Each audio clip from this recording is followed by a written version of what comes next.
Okay, hello, hello. I'm Aaron from Solace. It is just after noon on Tuesday, September the 15th, back at you for another weekly Solace office hours, where we're going to talk about Solace. We're going to talk about Solace, do some Q&A. We're going to check out the community forums, upcoming events that are happening in the Solace world, and answer any burning questions out there as to developing with Solace, API questions, event-driven architecture questions, all that kind of stuff. So, yeah, hello from Singapore. Hope everything is well where you are.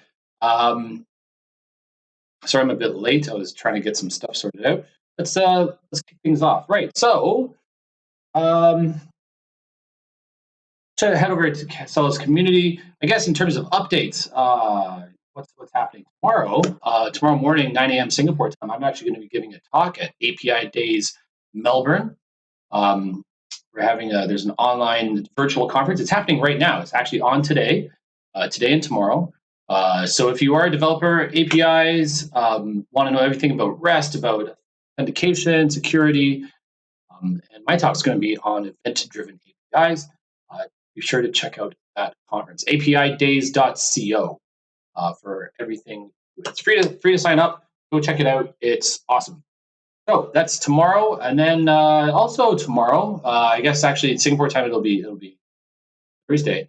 My colleagues are doing a demo of the new Boomi connector. So where is that? Is that here? Yes, it's going to be a Boomi user group. So Dell Boomi is an integration platform as a service, iPaaS, and we're going to be demoing our new our connector there. So this is also free to check out. So if you're a Boomi customer or you want to learn about how to do integration without having to do much coding, this is awesome. So be sure to check. Anyway, so what was I going to do today? I could go through the community, look at some questions. I could do that. I might do that. But I was actually hoping to re-record and redo something I did a week or two ago, which was implement the reactor pattern using the Solace Java JCSMP API, and kind of just do it live here. And I'm going to use it for a recording later. So even if nobody's out there listening, a video later on at some point. So that is what I would like to do to start off. I'm just going to take a quick scroll through the community because in case there's anything I haven't seen in a little while. What's this? Development best practice. Let's check this out. Curiosity.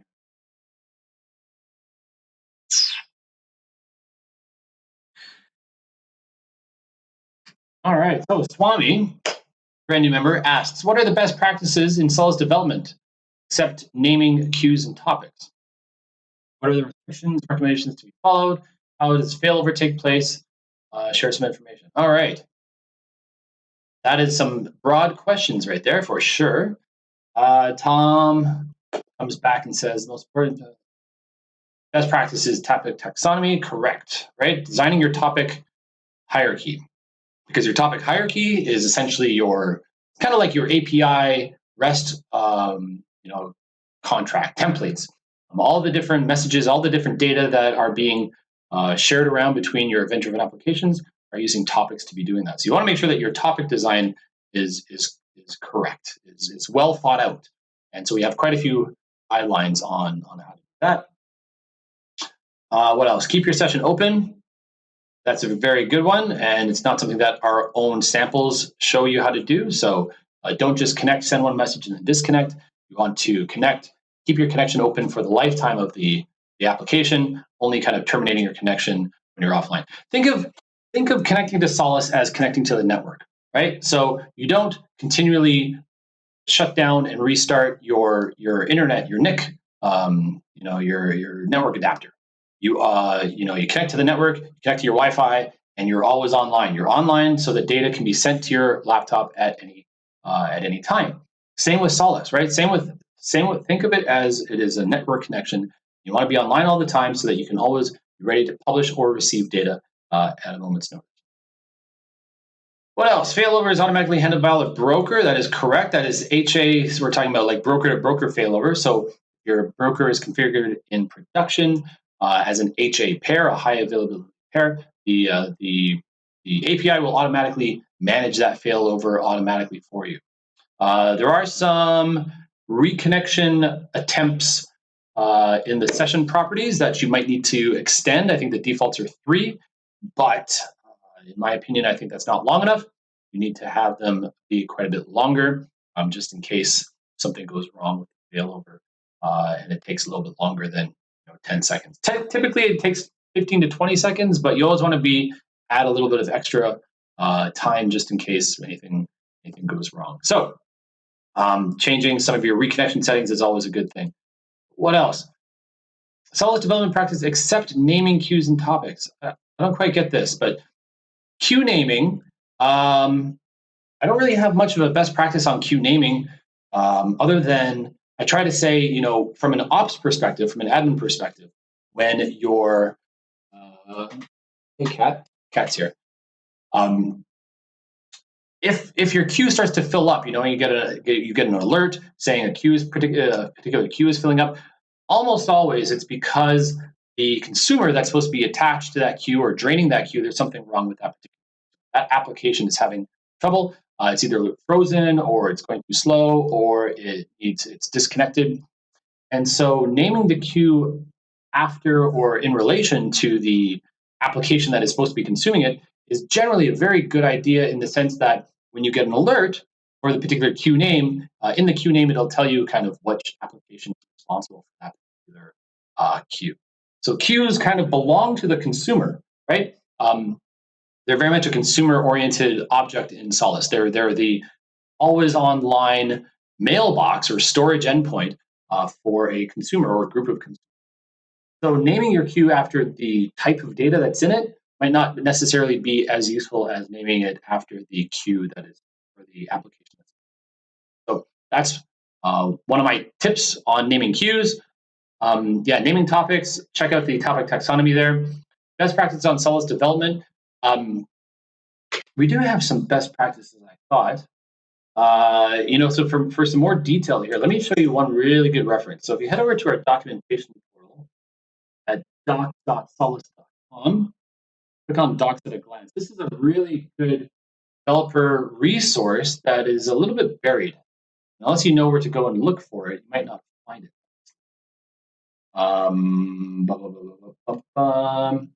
Down here under developing applications, this Solace Messaging API Developer Guide. This is a developer guide written for our native APIs, right? The Solace kind of specific APIs, not the open protocols that we support, MQTT, AMQP, for example.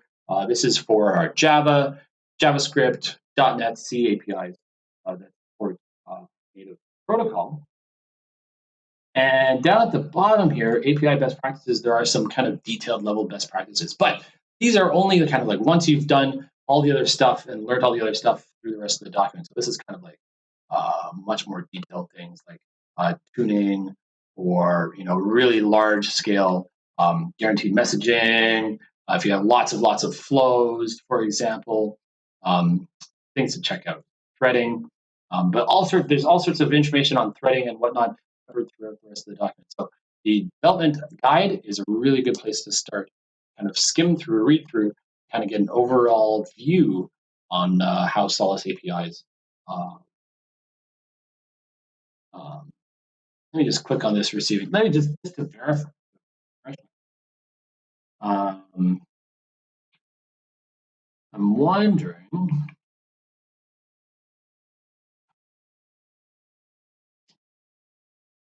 Here we okay. So there are.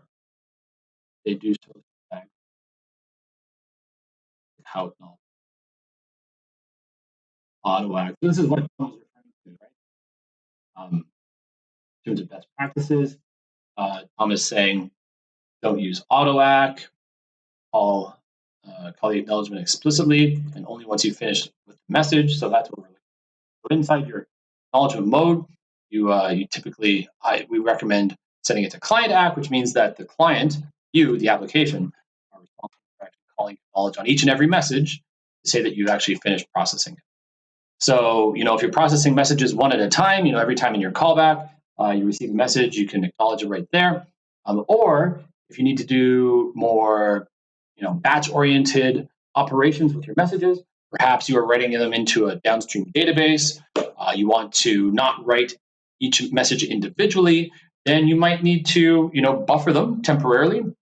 Your consumer might have an array or a list or something that takes up to say 1,000 or 5,000 messages from the broker, and kind of once you hit a threshold, either by time or by the size, then you want to write them all out to that database, kind of in one big go, commit, which generally is a lot more efficient for databases to write big chunks of messages rather than, or rows, I guess, rather than one by one by one. Then you're going to need to call acknowledge on each and every one of those. So you can call acknowledge on messages in Solace on any thread, as long as you kind of maintain state for that particular message. They don't have to be acknowledged right in the callback. And in actual fact, you typically don't want to acknowledge them in the callback. You only want to acknowledge them once you have finished processing the message. So whether that's being written to your database or published somewhere else or thrown on the screen or whatever, you don't act that message until you're 100% done with it, because it's at that point that the broker will, delete the message. It'll say, okay, well, he's done with this message. The application is done with the message. I'm now going to remove it from the queue, and it's gone forever. So don't call ACK until you've actually completely finished it. Right. So those are some best practices. There's a lot more best practices in here. But we're going to be, one of my jobs this quarter is to redo some of our Solace samples, which you can find over here in GitHub, github.com/Solace samples. I'm going to be working on kind of trying to improve some of these samples to include some of our best practices. Some of the things that don't necessarily get demonstrated currently in the samples, such as, what Tom is mentioning here, keep your session open, for example. Our current kind of hello world samples do this. They connect, send one message, and disconnect. It's not best practices. So we're going to revamp our samples to hopefully demonstrate that a little bit more. Okay? What are the things? Yeah, topic taxonomy, keeping your session open, don't acknowledge things until you have to. That's the main one. If you want, especially if you're looking for a performance-oriented solution. And one other thing, I guess, would be if you are doing direct messaging, which is our non-persistent or kind of best quality of service, best effort quality of service, you don't really have to worry too much about it. As long as you're online, you should get the messages. But if you want to do guaranteed messaging or persistent quality of service, such that you can never lose a message, the broker gives you that guarantee. In your publisher, in your API, your guaranteed publisher, you must ensure that you are properly implemented your ACKs and NACKs callbacks. Your kind of on message and let's see.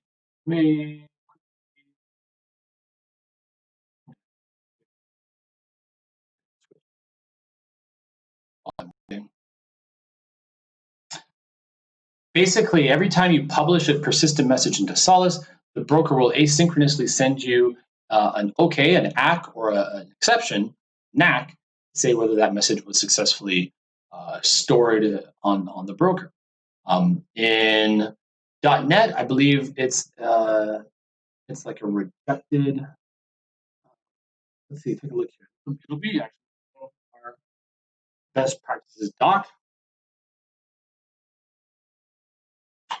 All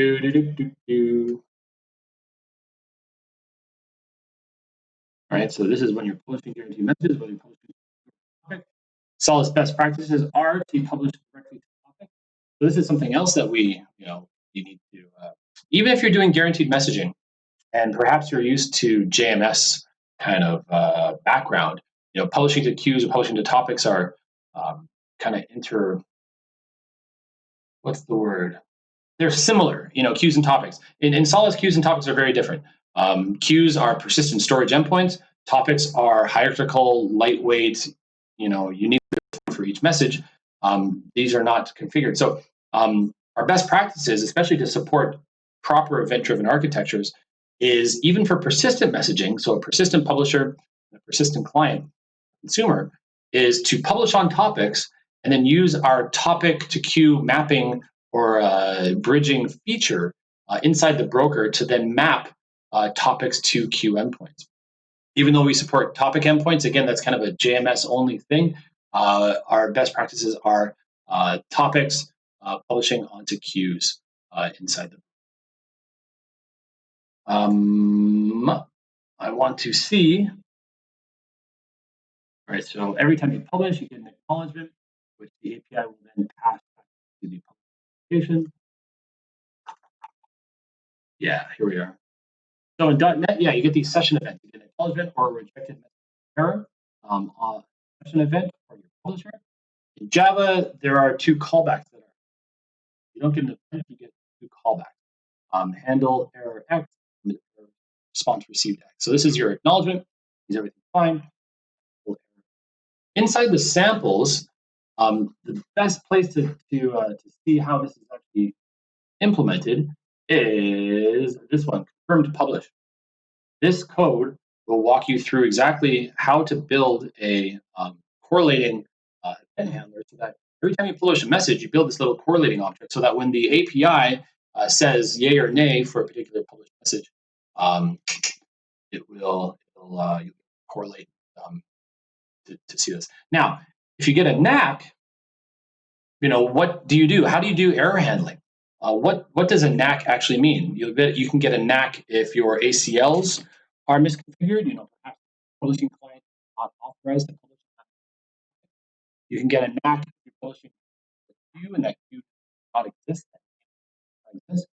You can get a knack if you are publishing to a topic, nobody is subscribed to that topic. This is a special configuration inside the broker. A lot of pub sub. Typically, if nobody's listening to a topic, subscribe to a topic, not an error condition, but sometimes in guaranteed message architectures, that should be considered an error. If nobody subscribed to that particular topic and that message would just be dropped, then this can be actually generate an error inside the or inside the API. But the most common reason that you'll get a knack would be that if the endpoint or one of the endpoints that your message is destined for is at quota. So you have to set up your queues, they're all 100 megabytes or a gig or whatever. If the consumers that are supposed to be draining those queues are offline or slow for whatever reason, then those queues fill up. And at some point when the queue is full, the broker will then issue a queue over quota error, and the publisher is trying to publish into those queues get a knack. It's essentially a way of back pressuring publishers. The broker is at capacity for that particular endpoint, saying, I cannot accept any more messages. You can make queues as large as you want. Queues typically are sized based on how many messages per second are being published, what are the message rates, what are the message sizes, and other things like that. And also how long a particular consumer can be offline for. Kind of what are the SLAs with regards to that. Now, so what happens when you get a knack? Well, I would say you have a choice between you can log the message that got rejected and then carry on. The publisher could try to republish the message to somewhere else. It's a kind of error handling queue, perhaps. Most typically, the publisher will probably retry to publish that message because you would hope that in a properly configured system, if a publisher gets a knack, it's due to a transient error or a transient issue, such as a queue being full. And if you keep retrying, every 5 seconds, or you do a bit of a back off, then eventually the publisher will be able to succeed and publish that message. So hopefully, the ops team or the admin for the broker goes and fixes the consumer. That queue is now able to accept messages, and that way the queue can then be published into. What I should be doing? I should probably be drawing this, kind of show what I'm talking about. You know what I mean? Yeah, let's do that. Wow. Really quickly, let me pull up my pen here.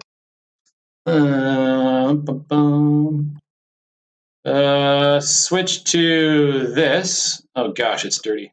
Let me delete everything. Boom. There you go. All right. Okay. So this is my Solace broker over here. This is Solace. This is wiggly. I'm on my laptop here.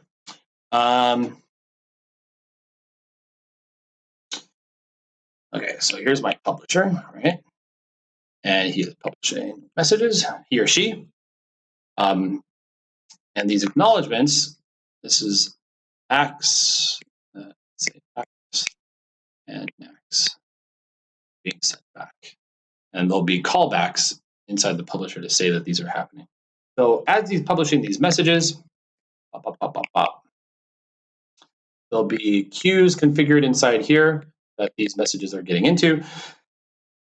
So if this queue gets full, that's when these NACs start to come back. So what do you want to do? It really is a business decision to the application as to what it wants to do when it gets back. But usually the publisher will back off, will pause, will try to resend that message. Typically, you don't resend in a tight loop because that's just hammering the broker trying to get republish that message back on. But yeah, you would typically wait. Hopefully, the consumer. So there's some consumer here that is receiving these messages. It would come along and start to drain these messages. So draining these messages, and now these messages can get back into this queue and carry on.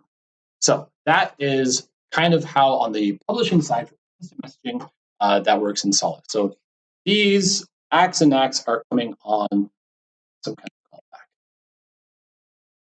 And if you haven't implemented these callbacks, if you've just essentially kind of open close brackets on them, let me switch back here. Close that. So where am I? Here. This is my publishing callback class, which implements this really long thing. This is what we're going to do. This is where we handle the error. You see that they get this message info object and say, yep, true. And we are today. Using a line. How big is this file? 5. Yeah. This sample is showing you how to do 5. But anyway, this is the Solace preferred way guaranteed cool beans. You get a NAT, you're gonna run this one. So you'll get some pause. Usually, like I said, it's your object quota, queue is over quota. Yes, we got an ACK. You'll see that we don't actually set the post successfully to true. It's set left at false, and we just print out an error. And here we're counting that a lot. So this latch thing, ignore that. Basically, count 5, but production now. Be counting how many messages you want to send. Be sending as many as you can. All right, that is a long, rambling discussion on publishing guaranteed messages. There's lots of best practices and lots of other things. Like, hey, so Swami, if you ever watch this, I'd be interested to know what specifically you're looking for. What language do you code in? Are you an ops person? Are you looking for assistance with microservices architecture? Best practices in Solace development is pretty broad. What language are we talking about? I'd be happy to tell. And are you doing any multi-protocol stuff? Right, a lot of enterprise is kind of Java only, or C plus only. A lot of more, maybe more retail use cases do a lot of JavaScript front end stuff, right? So do you need a JavaScript, a Node, engine talking as well, right? I mean, we do that. We can talk WebSockets. We can be streaming data to JavaScript applications. So anyway, let us know if you have any more questions. I just spent 20 minutes talking about some best practices. Again, apologies for the long rambling conversation there, and thanks Tom for answering there. But yeah, we need a bit more. Love to have a bit more detail. Okay. Hey, this is what I'm doing. This is next week. Defense enable your REST architecture. Do you use REST? Posts and gets and puts and deletes. If you do, and you want to see an easy way of integrating Spring Boot applications, Solace. I'm going to be next week, next Wednesday. Two of them. I think one at, I forget the times. It's like 9 a.m. UK and I forget. Anyway, I'm going to bump this right now, bump it to the top. I'm going to be doing this workshop. So come and sign up for it. Get out. I'll be doing it via Teams. So basically, we're hoping that people will kind of follow along and kind of bring an API that they want to try integrating with. Yes.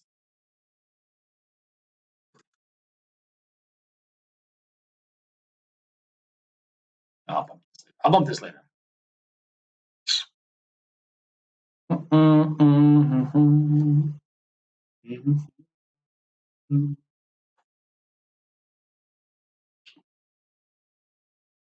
All right.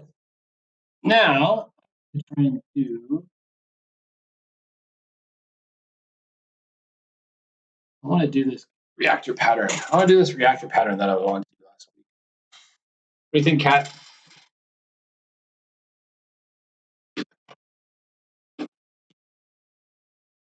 Yeah.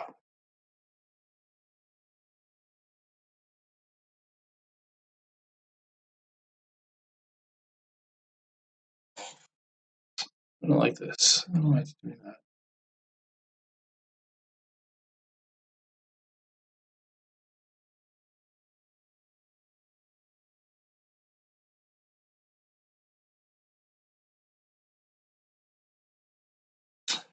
We'll fix that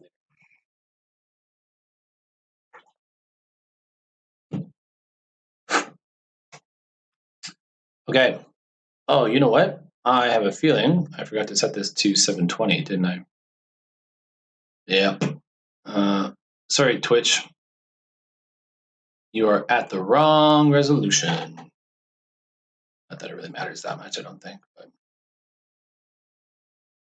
get downsampled. Okay, let's do this.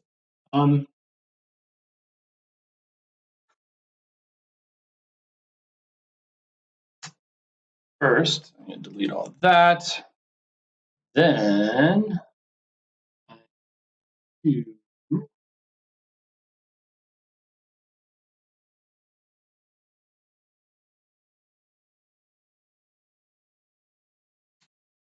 switch my workspace back to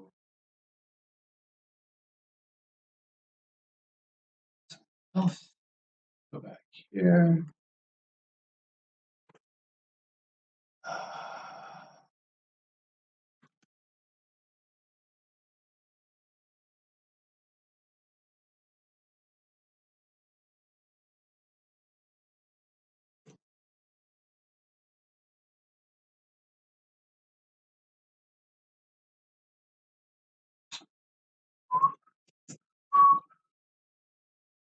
So I've downloaded the Java samples, and I want to take one of the request reply samples, make it implement the reactor pattern with it.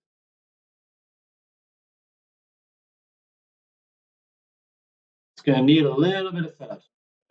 Mess about for a few minutes here. Build failed, but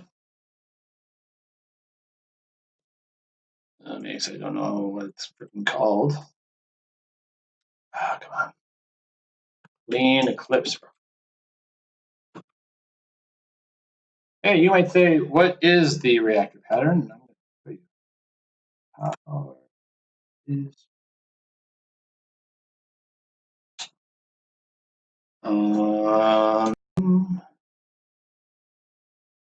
Please go to here. And I'm going to open.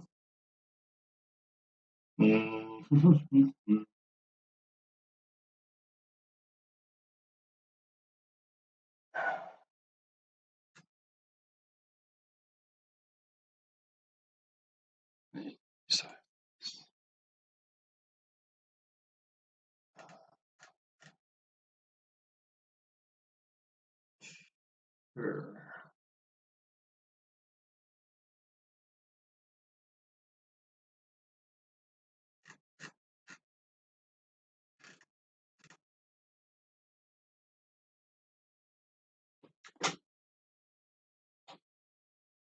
The reactive pattern. Cool.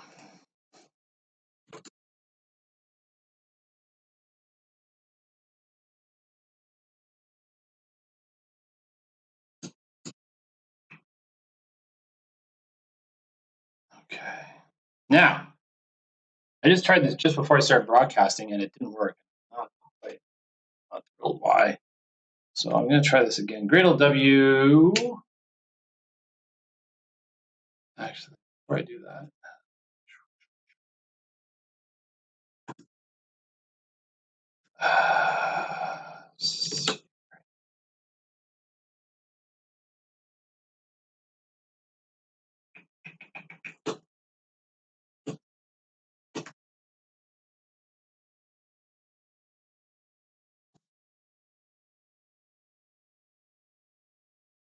I don't know what I'm doing. I want to get the version somehow.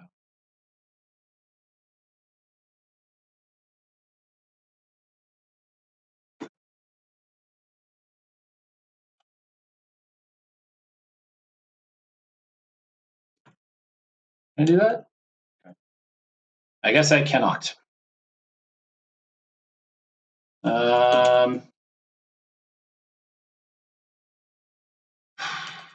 Gradle W. If we run the shell script, what version is this? Oh gosh, 4.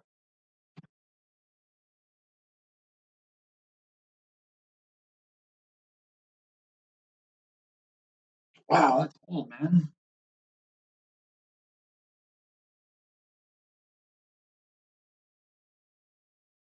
I gotta get that updated. Okay, so I would jump sample series updating.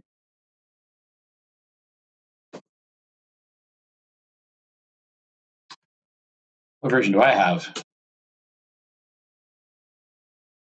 Like 6 something. Yeah, 6.4. Gee whiz.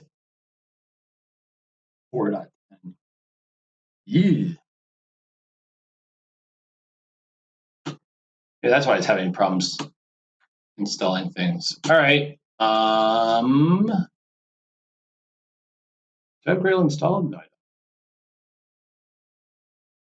Have you ever, by the way, if you've, anybody that's watching me go through this pain, if you've never played with Gradle, there's 2 ways that you can run it, right? Gradle can be self-contained. You can use this Gradle W shell script here, which just runs as if, it doesn't need anything installed. Everything is run from here within the project folder. And yeah, it's going to be using that. It's a little bit longer because it has to start up a 4. Whatever version. Here's the different tasks that you can run.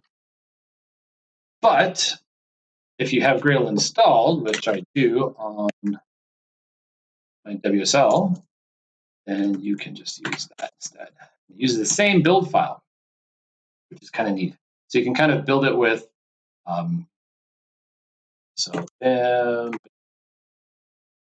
Gradle, there it is.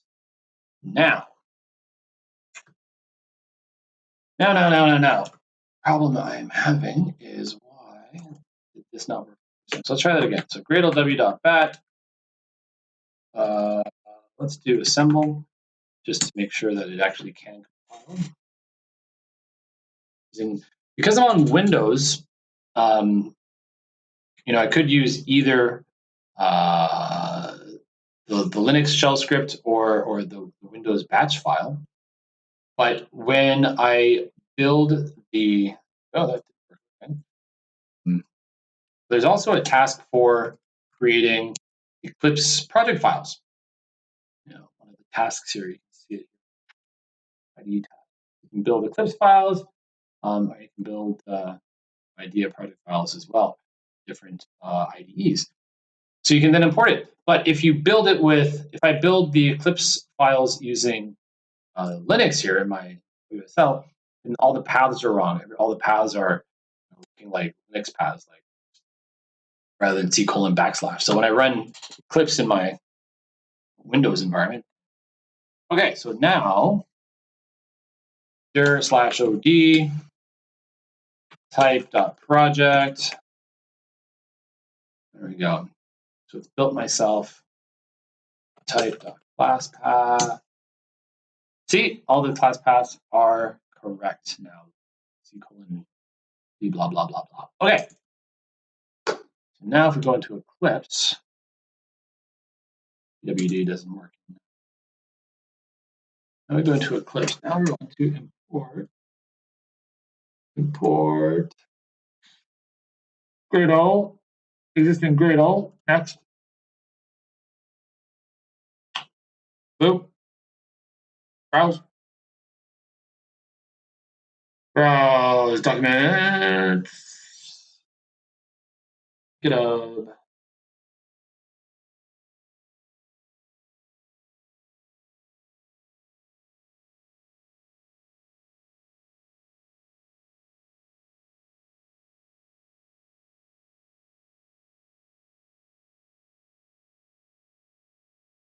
Right. I wonder how chunky this is. My CPU is maxed out pretty good right now. I'm assuming this video is going to be a little bit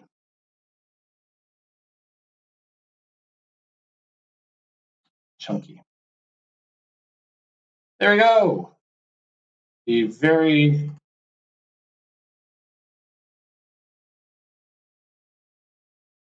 All right.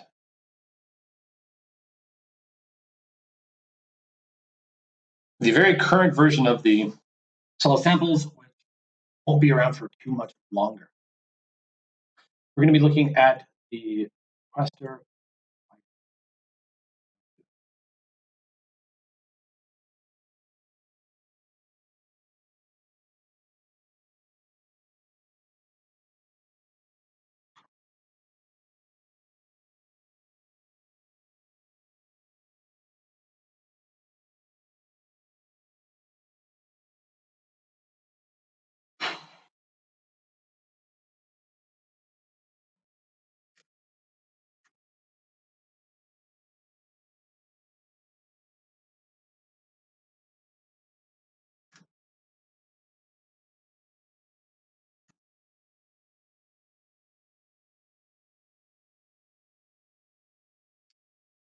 Yes. Use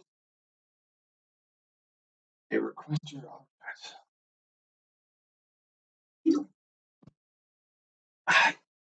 It's a convenience method. It allows you to do a blocking request reply method rather than having to. It does all the correlation for you automatically, which is pretty neat. It really is. With Solace, when you do request reply, you can implement it yourself. Publish a message to a topic that someone is listening to, include the reply to address, include a correlation ID, put all that stuff in manually. And then, when your callback receives a message, as your publisher, once you get a callback, having to go and correlate it from possibly many outstanding requests that you've made if your application is making lots of requests. Alternatively, you can use this requester object, which is a little convenience object that essentially does a blocking request reply. So when you make a request, it returns a response. So the API will block this particular thread block you're waiting for the response to come back. So pretty kind of convenient method there.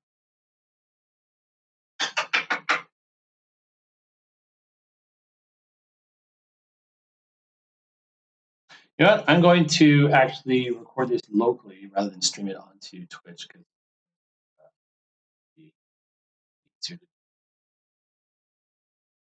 yeah, I think I'm just going to end it there. So thanks for watching. If you're out there, we're going to stick around. There'll be a YouTube video coming out pretty soon that's going to show how we implement the reactor pattern using request reply in Solace.